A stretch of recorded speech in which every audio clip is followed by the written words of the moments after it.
In I See Buildings Fall Like Lightning, childhood friends Patrick, Shiv, Ryan, Ollie and Connor played together, skipped school together and dreamt of the lives that they would have one day.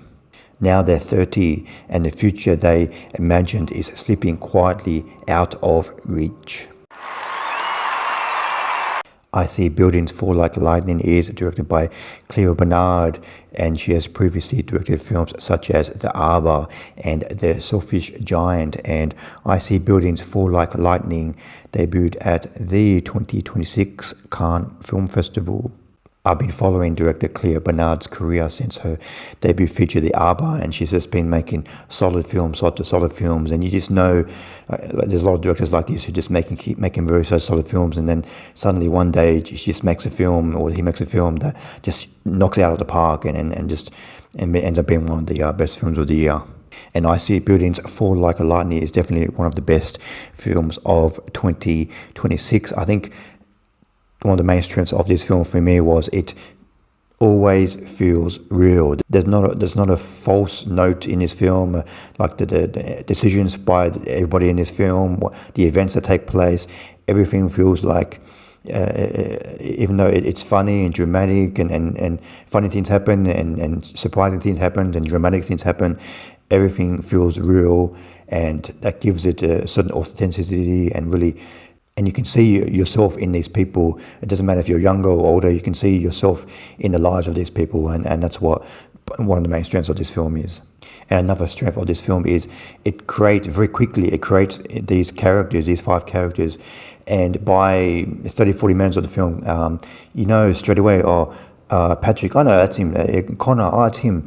Ollie, I know him. Ryan. So if you just, even now, like I saw the film about yesterday, 24 hours ago, and I just know if you, Ollie, I know Ollie, and Connor, that's Daryl McCormack. I know that the film does such a great job of establishing these characters and us getting to know these characters, and the actors bring them into life. That these characters feel real, and the characterization in this film, even though don't get a lot of backstory, but these people, the characterization in this film is fantastic.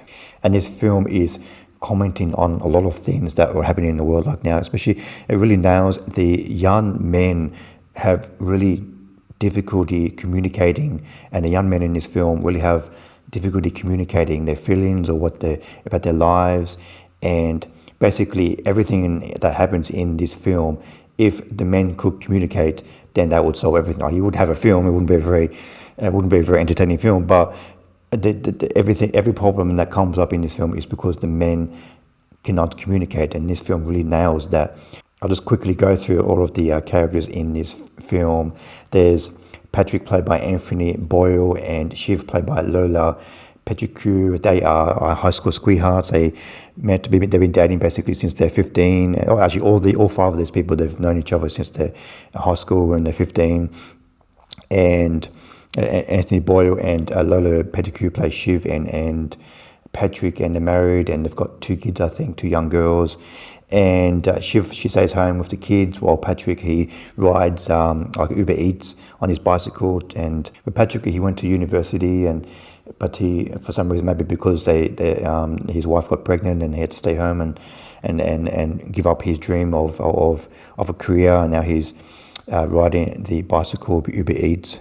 And then there's Ryan, he's played by Joe Cole, and he grew up with his friends in the suburbs, but his father left him some money, and then he invested this money into stocks or crypto or something, and then now he's quite wealthy, and he just bought an apartment, really nice high-rise apartment, but he doesn't really feel comfortable, and it has really.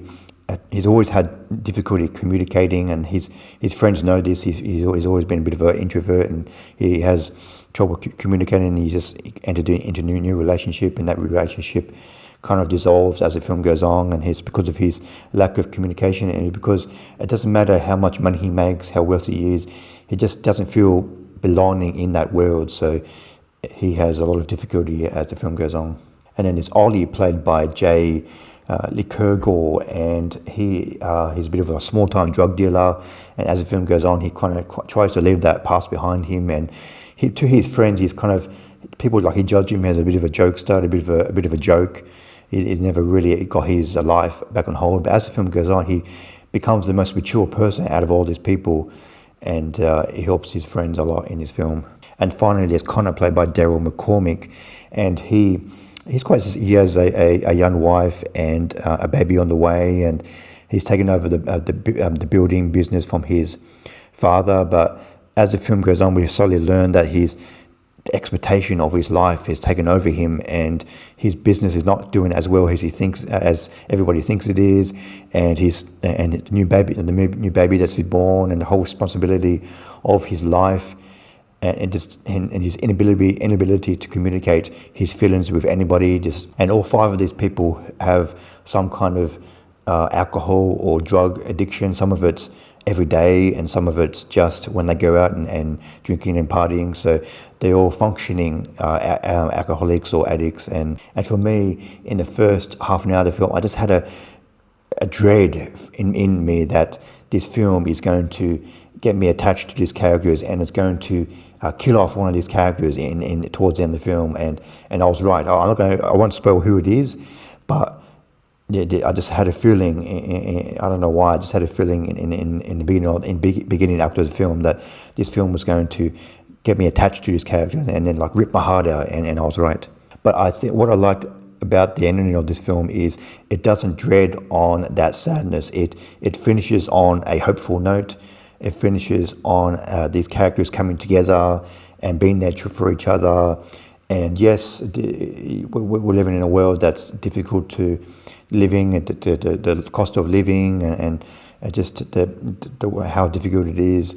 But the film just ends on a hopeful note, and it combines that sorrow with the hopeful note to end the film on a very emotional note. So I think it could have ended on that sorrow, but it chose to end on a very hopeful note, and I think it really brings the film from here to one of the best films of 2026. If I had one criticism of this film, is that the Shiv character played by Lola Petticrew, I think that the male characters in this film are the focus in this film, and I just found her character, even though she has some scenes where she a scene with like Connor's wife, and they talk about their feelings and their relationships, but I just found her character was a bit of a side character, a bit of a wife to Patrick. So I would have appreciated if her character was a little bit more explored, but that's just a very small criticism about the film.